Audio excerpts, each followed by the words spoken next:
importante sa'yo, sa tingin mo, bakit importante na tumulong ka kahit na foreign national ito? Hindi ito Pinoy, di ba? So Hindi bakit, natin kapwa Pinoy. oo, bakit, ang dami-daming Ang Pinoy dami-dami na pa kailangan, din. di ba? Yes. Pero, Yes. bakit importante na kahit foreigner sila, tulungan pa rin sila?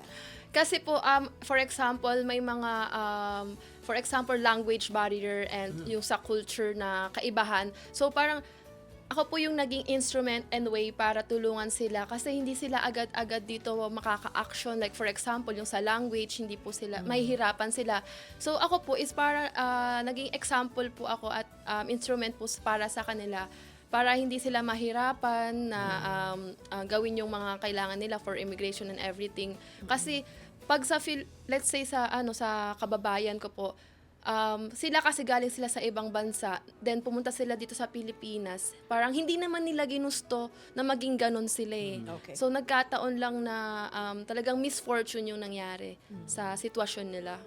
Ayun. Oo. Pero yun, ano na gusto mong iwan na inspirasyon sa mga followers mo? At sa basher. Isama mo na yan. Followers and bashers. Ayan, anong gusto mong Mga bashers, makinig kayo.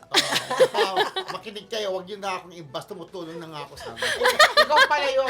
It's Kari, hindi kami.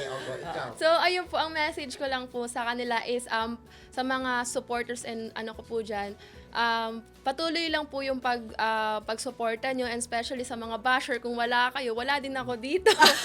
So, kayo din ang nagiging motivasyon ko sa Yes. ginagawa kong gantong pagtulong sa kanila.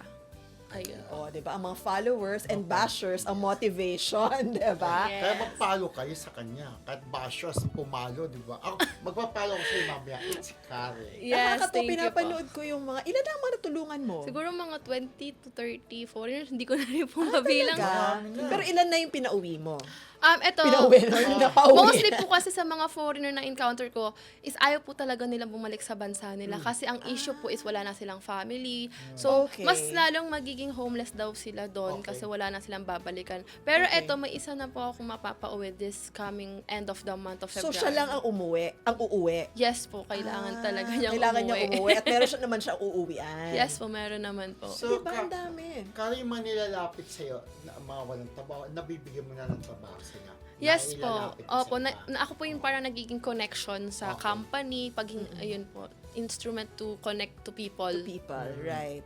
Yes. Pero sa mga foreigners, sa mga tinutulungan mo, no? Opo.